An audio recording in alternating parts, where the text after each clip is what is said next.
तो आज हम लोग ये आर्टिकल करेंगे कि electric field as negative gradient of potential. पहली बात ये है कि ये करना क्या है, मैं ये बताना चाह रहा हूँ कि हम लोग वन डायमेंशन में काम करते हैं, तो आपके लिए आसान है बताना कि अच्छा इलेक्ट्रिक फील्ड हमें ऐसे दिखाना है कि E equal to minus dV upon dr। तो इस फॉर्मूले का डेरिवेशन करना है। इससे क्या होगा बच्चों की अगर V पता है तो E निकल जाएगा, क्योंकि R के रिस्पेक्ट में डिफरेंशिएट करना है। तो अब इसका फायदा ये होगा कि कई डेरिवेशन हमने दो दो बार किए। जैसे हमने डायपोल की वजह से पोटेंशियल भी किया, हमने डायपोल की वजह से इलेक्ट्रिक फील्ड भी कैलकुलेट किया है। हम पोटेंशियल निकालना क्योंकि आसान था तो पोटेंशियल निकालते और इस फॉर्मूले में रख देते तो सीधे ही आया था। मेरी बात समझ में आ पा रही है? Yes sir. हाँ, तो इस फॉर्मूले की अपनी लिमिटेशन भी है, क्योंकि अगर कहीं पर v जीरो होता है तो जरूरी नहीं है कि e भी जीरो हो। वैसे नियम के अनुसार v अगर जीरो है तो जीरो का डिफरेंशिएशन भी जीरो ही होना चाहिए। तो लेकिन हमने पिछले लेक्चर में ऐसे सिचुएशन पे बात की है जहां v जीरो है और e जीरो नहीं है। याद है आप लोगों को? डायपोल की जो HCl परपेंडिकुलर बाइसेक्टर पे पोटेंशियल था वो जीरो आ रहा था, जबकि इलेक्ट्रिक फील्ड जीरो नहीं आता वो। हाँ सर। ठीक है ना? हाँ, ऐसे ही फ्यूचर में आप लोग जब कहीं आगे पढ़ेंगे, अगर टू डायमेंशन में आप पढ़ रहे हैं इसको, तो इलेक्ट्रिक फील्ड के लिए इस तरह का एक्सप्रेशन पढ़ेंगे जो मैं अभी तुम नहीं बता रहा हूँ। E equal to minus I del B upon del x plus J del B upon del Y. मतलब बी का एक्स और वाई एक्सिस में सोच लो, तो केवल एक्स वाला सोचना है तो पार्शियली एक्स के रिस्पेक्ट में डिफरेंशिएशन करना है, मतलब वाई को कांस्टेंट मान के। और जो वाई में चेंज आ रहा है वो टू डायमेंशन में करेंगे तो। और फिर फ्यूचर में और हायर स्टडी में जब आप पढ़ेंगे तो ये del B upon del z भी आ जाएगा।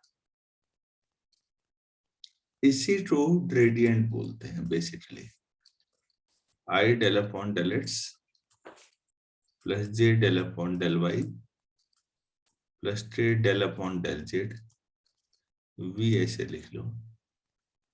तो बच्चों इसको डेल ऑपरेटर पढ़ते हैं और यहां से इक्वल टू ये आ जाता है, क्योंकि पोटेंशियल तो स्केलर क्वांटिटी होती है। तो डेल जो है उसमें आई जे के होने की वजह से वो वेक्टर क्वांटिटी आ जाती है, जो कि ई के बराबर आना। ई तो वेक्टर क्वांटिटी है ना, और पोटेंशियल स्केलर है।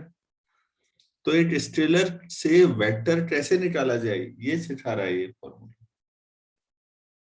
तो एक्चुअल में जनरल फॉर्मूला ये है। पार्शियलिटी बताई थी मैंने लास्ट ईयर, आप लोगों को याद है? Yes sir. मैं रिकॉल करा देता हूं। जैसे कोई फंक्शन है आपके पास f, 2x² y z plus xy z² plus x² minus y² plus z²। मान लेते हैं यही है xy3। अब अगर मैं del F upon del X बोलूं, देखिए क्या बोला जा रहा है ये भी समझिए। डेल बोलते हैं इसको, तो ये पार्शियलिटी का साइन बता रहा है। डेरिवेटिव तो है, लेकिन इसका मतलब है एक्स को वेरिएबल मानना है, एक्स के रिस्पेक्ट में करना है। अभी बाकियों को आप इग्नोर करिए, उन्हें कांस्टेंट मानिए। तो एक्स के अलावा बाकी सब कांस्टेंट है, तो केवल पहले टर्म में एक्स स्क्वायर का होगा फिर, क्योंकि बाकी तो कांस्टेंट है। तो एक्स स्क्वायर का डिफरेंशिएशन 2x हुआ, तो ये हो जाएगा 4xyz, क्योंकि बाकी कांस्टेंट है। यहाँ क्या आ जाएगा? yz square yz square, very good, plus 2x 2x plus y cube, last term में एक्स्ट्रा 1, बाकी 0 हो जाएंगे। इसी तरह से बच्चों अगर del F upon del Y किया जाए तो y के रिस्पेक्ट में होना है, तो बाकी आपके लिए कांस्टेंट है, तो पहले टर्म में y जो है 1 अकेले ही है, 1 हो जाएगा, तो 2x square z plus x z square minus 2y और लास्ट में 3x y स्क्वायर। ऐसे ही del F upon del z करेंगे तो जेड के रिस्पेक्ट में 2x square y 2xyz plus 2z। तो ये क्या है, ये बेसिकली मैंने बताने की कोशिश की आपको कि पार्शियल डेरिवेटिव कैसे निकालते हैं। इनको पार्शियल क्यों बोलते हैं, क्योंकि पार्शियलिटी है, जब आप किसी एक के रिस्पेक्ट में कर रहे हैं तो बाकियों को कांस्टेंट ट्रीट करते हैं। ये जरूरी भी है क्योंकि f 3 चीजों पर डिपेंड करता है, x y z। तो आप एक बार में तो एक ही के बारे में बात करेंगे ना, बाकियों को एक साथ, तीनों एक साथ कैलकुलेट करना व्यावहारिक तौर पर संभव नहीं है। क्या ये बात समझ में आई? Yes sir. हाँ, तो f का x के रिस्पेक्ट में, y के रिस्पेक्ट में, z के रिस्पेक्ट में पार्शियली। तो एक्चुअल में जो पूरा फॉर्मूला होता है वो ये होता है, equal to minus del v upon negative gradient इसको बोलते हैं, ये डेल ऑपरेटर। लेकिन 12वीं के लेवल पे हम इतना डीप नहीं जाएंगे अभी, हम सबसे ऊपर वाला फॉर्मूला डिराइव कर देंगे, equal to minus dv upon dr in general r direction. तो v हमें मिल जाएगा, हम r के रिस्पेक्ट में डिफरेंशिएट करके बाहर से माइनस साइन लगा देंगे और ये आ जाएगा। तो ये आसान एक्सप्रेशन है। तो ये कैसे आता है, चलिए इस पे बात करते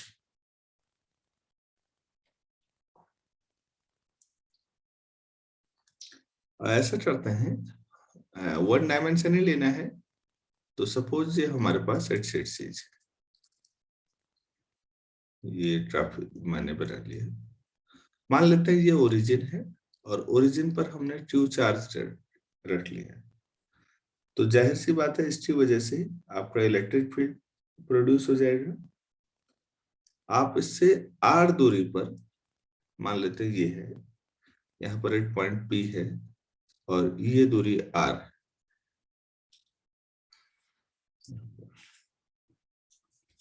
आप एक टेस्ट चार्ज लेके आते हैं, बहुत छोटा सा टेस्ट चार्ज, मान लेते हैं Q नॉट।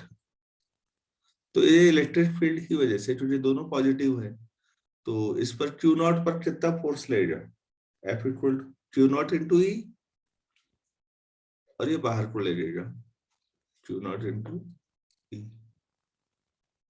मैं क्या करता हूँ, इसको थोड़ा सा और अंदर को ला रहा हूं, मान लेते हैं। तो जाहिर सी बात है, एक एक्सटर्नल एजेंट के तौर पर सपोज ये Q है और ये दूरी dr मान लेते हैं, इतना dr और अंदर ले आया हम, तो अब दूरी कितनी बची, r माइनस dr, Q की दूरी। अब जितना आप नजदीक लाएंगे आपको काम करना पड़ेगा ना इतना, तो yes sir.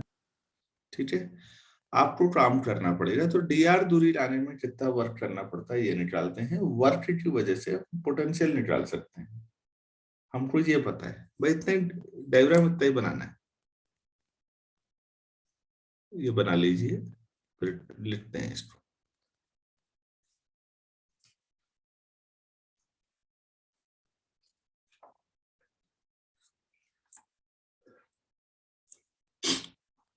Let us consider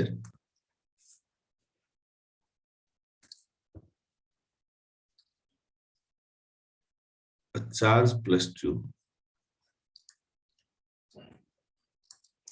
at the origin.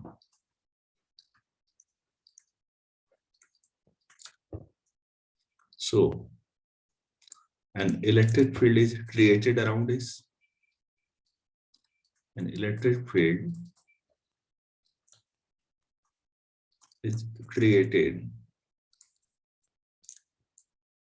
around it. We take a small test charge,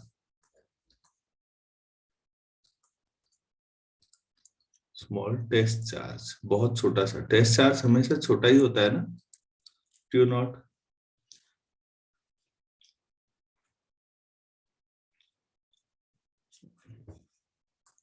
and bring it from infinity to P. हम उसे इंफिनिटी से P पे ले आए, यहां तक लाए, ठीक है। तो अब P पर कितना चार्ज लगेगा? At point P, test charge experiences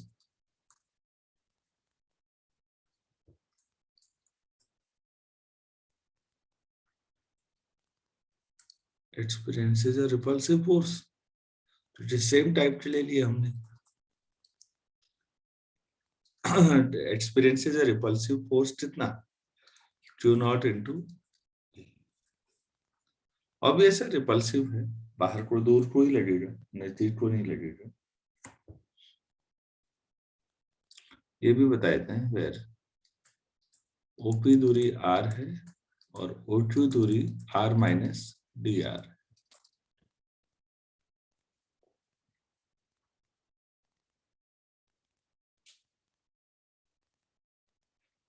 अब मैं P से Q पे ला रहा हूं और इस दौरान थोड़ा वर्क मुझे करना पड़ेगा क्योंकि मैं एक्सटर्नल एजेंट हूं, और मान लेते हैं ये वर्क DW है, नई लाइन से, if DW is the work done by external agent, is the work done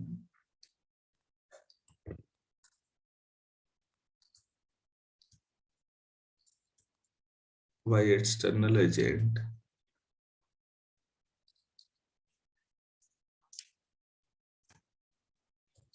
in bringing the charge Q naught, in bringing the charge Q naught, कहां से कहां? From सर P से Q P to Q by external agent in bringing the charge Q naught from, then dW equal to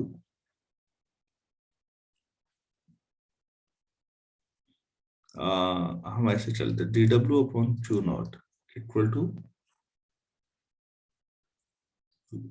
V, हम क्या था potential का, याद है आप लोगों को?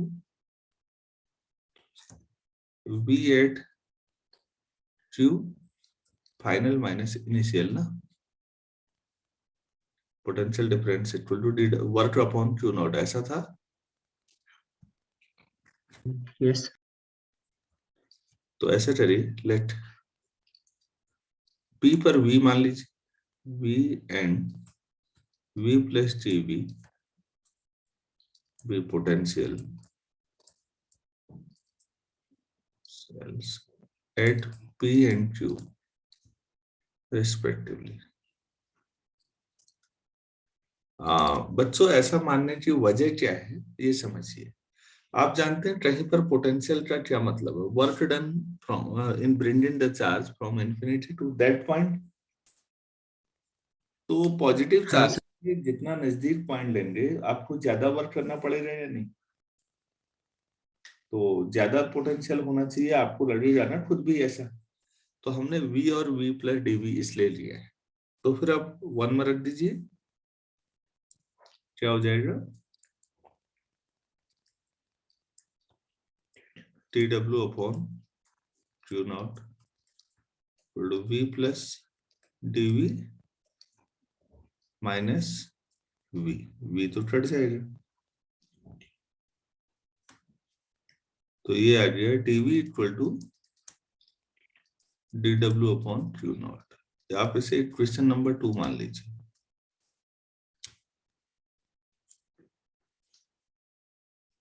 क्या इतना क्लियर है? Yes sir. अच्छा, अब जो पॉइंट P है वहां पर जो फोर्स लग रहा है वो Q नॉट इंटू ई लग रहा है ना, चार्ज पर मैंने ऊपर बनाया था ये, राइट में ऊपर देखिए, और ये रिपल्सिव फोर्स है। आपको इस फोर्स के अगेंस्ट काम करना है, अपोजिट डायरेक्शन में लेके चलना है। तो वर्क क्या होता है, फोर्स इंटू डिस्प्लेसमेंट ना। तो मुझे यहाँ पर इतना ही फोर्स इधर को लगाना पड़ेगा, नहीं सोचिए, तभी तो मैं इधर को अंदर को ला पाऊंगा। तो मेरे लिए जो फोर्स होगा वो इतना ही होगा, Q नॉट इंटू ई, लेकिन इस डायरेक्शन में होगा ना, एक्सटर्नल एजेंट के, तभी तो मैं ला पाऊंगा P से Q तक। ये क्लियर है? Yes sir. अच्छा बच्चों, इन सब चीजों में ध्यान दीजिए, हम इलेक्ट्रोस्टैटिक्स पढ़ रहे हैं अभी।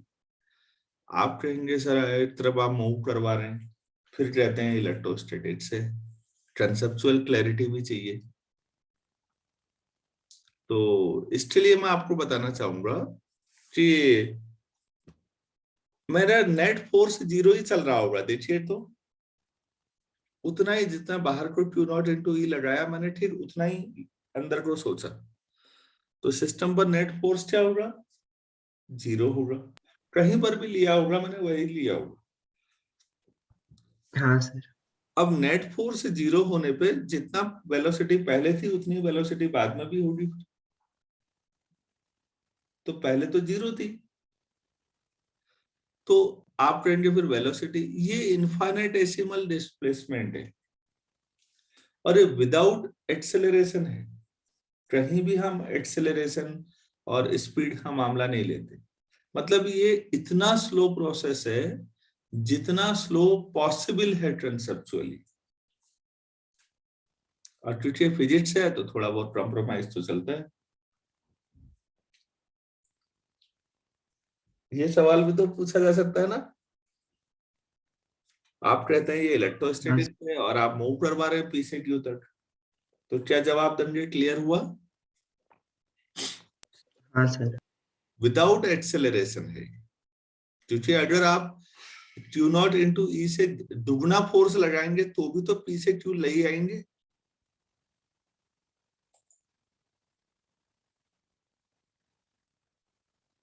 ना। अरे भाई, P से Q लाने के लिए Q नॉट इंटू ई से ज्यादा जितना फोर्स आओ उतना ला सकते हैं ना। तो ज्यादा यस। लगाएंगे तो नेट फोर्स आ जाएगा, तो एक्सेलरेट हो जाएगा। Net force equal to mass into acceleration, Newton law. तो नेट फोर्स तो आने नहीं देना है। तो इलेक्ट्रोस्टैटिक्स में हर जगह पर आप देखेंगे कि ऐसी सिचुएशन लाई गई है कि नेट फोर्स 0 ही रहे ताकि एक्सेलरेशन 0 रहे। ये चीजें मैग्नेटिज्म में पढ़ेंगे हम बच्चों बाद में। तो ये कंसेप्चुअली क्लियर होना जरूरी है इतना। चलिए प्लीज इसको लिखते हैं, लिखिए इसको। P पॉइंट पर जो इलेक्ट्रिक फील्ड है E है, तो Q नॉट इंटू ई, उतना ही अपोजिट फोर्स लगा रहे हैं वाली बात। If E,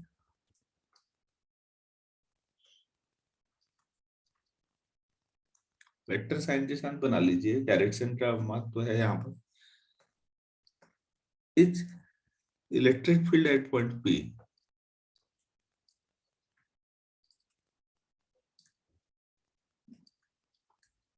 eight point P, और किसकी वजह से, ब्रैकेट में चाहो तो due to plus Q charge at O, वो जो ओरिजिन पे रखा है ना उसकी वजह से है। देन द टेस्ट चार्ज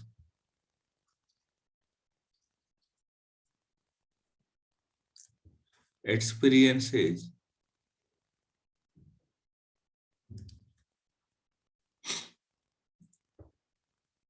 और रिपल्सिव फोर्स लिखा रखा है वैसे हमने, फिर दोबारा कोई बात नहीं।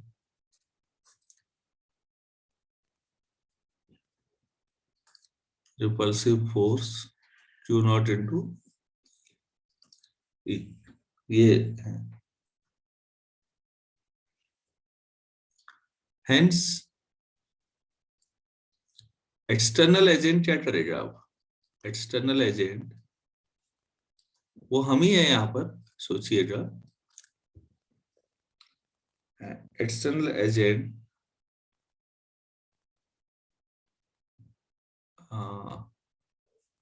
applies a force minus Q not into E। तो ये ग्राहक प्रोग्राम समझ रहे होंगे आप। To displace plus Q nought charge from P to Q। और ये सब कैसे होगा? Without acceleration.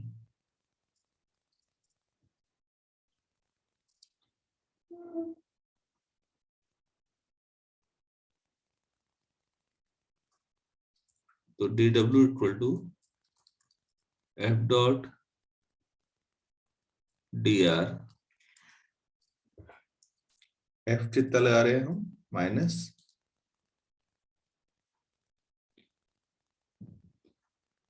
Q not into E। समझ में आ रहा है? Yes, dot dr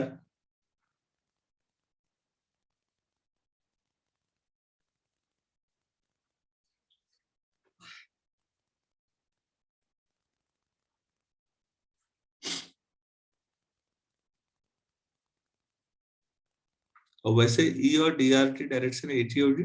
r radius vector हुआ, तो E डॉट dr कितना होगा? E dr क्रॉस जीरो,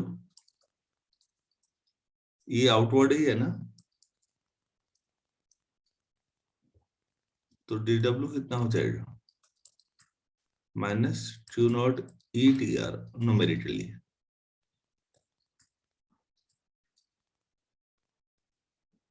तो आप इसे इक्वेशन 2 में रख दीजिए ऊपर, हो गया मेरे ख्याल से। सो फ्रॉम 2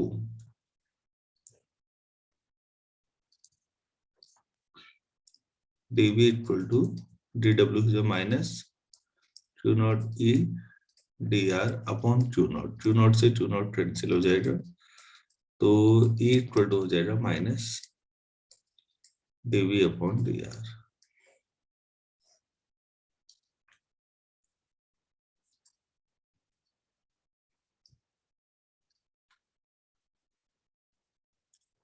तो कहीं भी इलेक्ट्रिक फील्ड चाहिए तो आप इससे निकाल सकते हैं। और ये चीजों का सरलीकरण है, मैं फिर कह रहा हूँ, एक ही डायरेक्शन आपके लेवल पे इतना ही।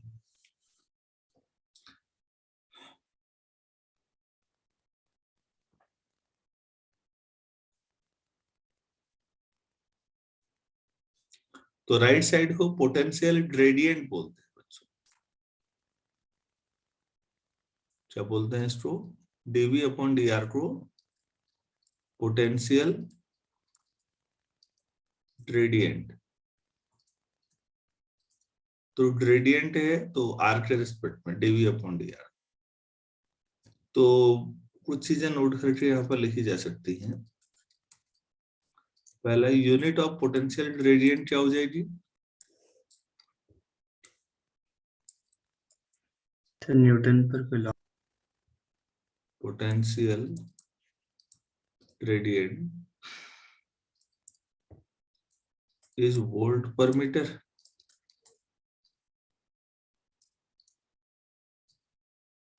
Yes, dv अपॉन dr है तो v अपॉन r जैसा ही समझ लीजिए, वोल्ट पर मीटर हो। दूसरी बात, if v is not equal to 0, then we can calculate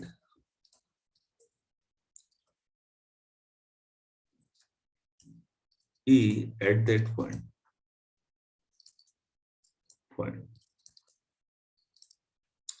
electric field हम निकाल सकते हैं वहां पर कितना हो। अभी मैं आपको एप्लीकेशन बताऊंगा इसका। तीसरा, बच्चों कैलकुलस आप लोग पढ़ेंगे तो वहां सीखेंगे किसी का डेरिवेटिव अगर नेगेटिव है ना, बाहर से माइनस आ रहा है ना, तो इसका मतलब जो आर और वी आपस में इनवर्सली प्रोपोर्शनल हो रहे हैं कि आप जितना नजदीक लाएंगे पोटेंशियल बढ़ेगा, वो आप समझ रहे हैं, क्योंकि वर्क ज्यादा करना पड़ेगा तो पोटेंशियल ज्यादा होगा। एक्चुअली वी और आर डेरिवेटिव नेगेटिव आने का यही मतलब होता है। तो मैथमेटिकली हम इसको प्रूफ करेंगे और मानवेंद्र आपके लिए ये हो जाएगा कि आप इसको इंफॉर्मेशन के तौर पर याद करेंगे। तो आप यहाँ पर लिख सकते हैं V and R, small r, are inversely proportional.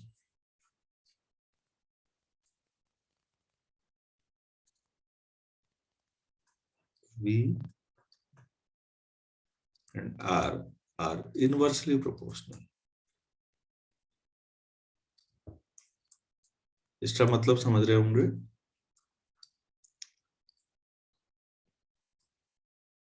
Inversely proportional to each other. ठीक हो गया, वो एक दूसरे के इनवर्सली प्रोपोर्शनल V और R। मेरे ख्याल से इतना हो गया। और ऐसा हो सकता है कि V 0 हो और E 0 ना हो।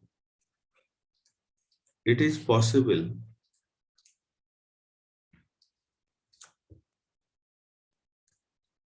at a point that V 0 yet E is non-equal to 0. ऐसी कोई सिचुएशन बताइए प्लीज जहां पर ऐसा हुआ। फॉर एग्जाम्पल, इलेक्ट्रिक डाइपोल के परपेंडिकुलर बाइसेक्टर। हाँ,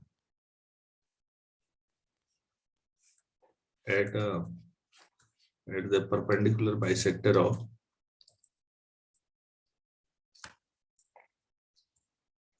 electric field.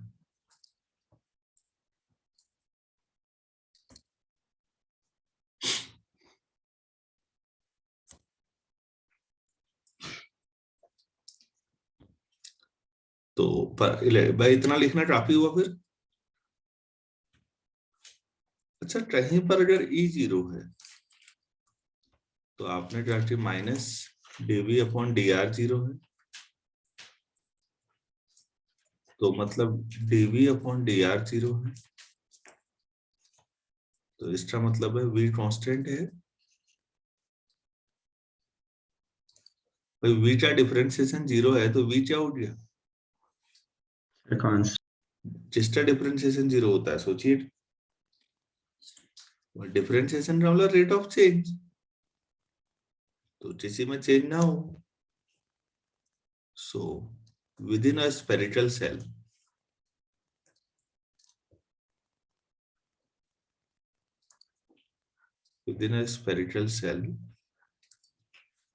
तो E 0 होता है एंड V कांस्टेंट होता है, और ये कांस्टेंट नॉन जीरो कांस्टेंट है। तो कांस्टेंट तो जीरो भी माना जा सकता है।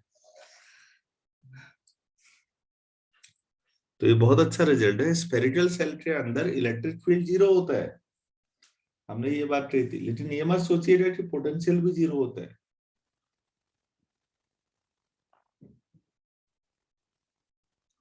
पोटेंशियल 0 नहीं होता बच्चों, पोटेंशियल उतना ही होता है जितना सरफेस पर पोटेंशियल होता है। तो ये बहुत अच्छा रिजल्ट है कि पोटेंशियल 0 नहीं है और इलेक्ट्रिक फील्ड 0 है। अच्छा, तो मैंने दोनों बता दिए, V 0 और E नॉन जीरो वाली सिचुएशन। ये मैंने शायद पिछले लेक्चर में भी बताया था आप लोगों को इस तरह का। तो इलेक्ट्रिक सर फील्ड, अगर हम हाँ बोलिए। सर अगर हम दो पॉइंट चार्जेस के बीच वाला पॉइंट देखें जहां पर इलेक्ट्रिक फील्ड 0 होता है, अगर लाइक चार्जेस है तो वहां पर भी तो V नॉन जीरो होगा।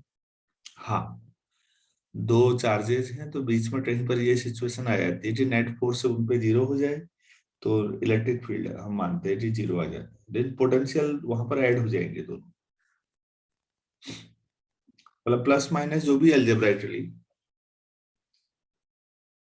ठीक है। Yes sir. पोटेंशियल जरूरी नहीं है जीरो, हो भी सकता है, नहीं भी हो सकता। अगर दोनों सेम चार्जेज है तो वो ऐड हो जाएगा, ज्यादा हो जाएगा।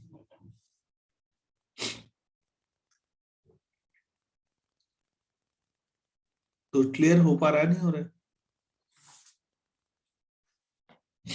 Yes sir. है? सर एक और डाउट था। हाँ जी बोलिए। सर जैसे पॉइंट पी पे क्यू नॉट ई फोर्स लग रही थी हम्म पॉजिटिव एक्स की डायरेक्शन में, हम्म।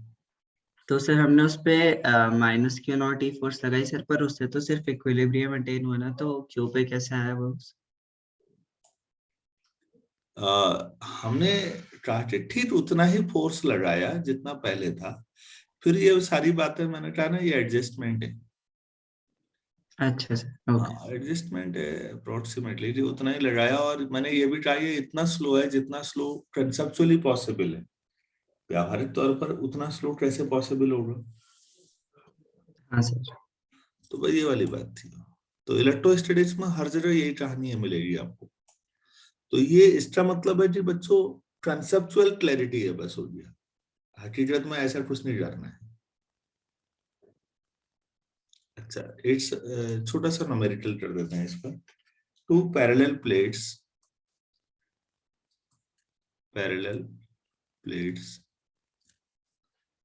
Are 5 centimetre apart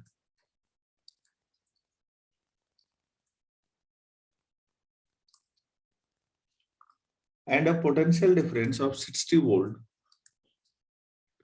potential difference of 60 volt is applied, is set up कर देते हैं across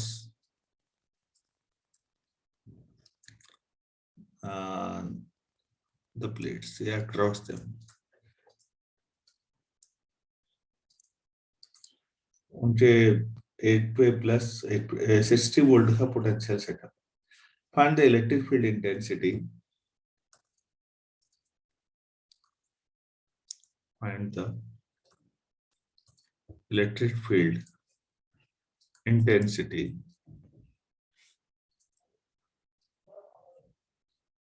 between the two plates।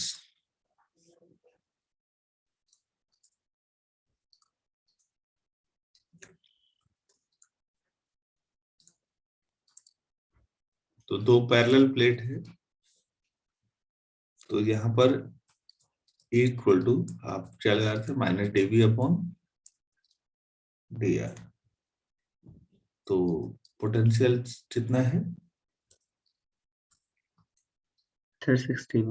60 volt, और बीच की दूरी कितनी है, सर 5 सेंटीमीटर। 5, मतलब 5 इंटू 10⁻²⁰ मीटर। तो इलेक्ट्रिक फील्ड कितना हो जाएगा, माइनस 60, 12 तो 5 से डिवाइड करके आ जाएगा, और 10⁻², मतलब 2 जीरो और आ जाएंगे। इलेक्ट्रिक फील्ड इतना हो जाएगा volt per metre.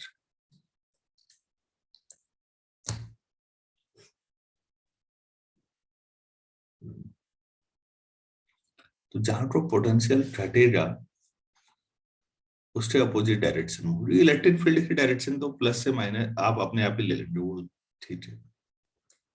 Numerically electric field आ गया, बस बात समझ में आ रही है। Yes sir. तो ये हमारा एक आर्टिकल हुआ छोटा सा।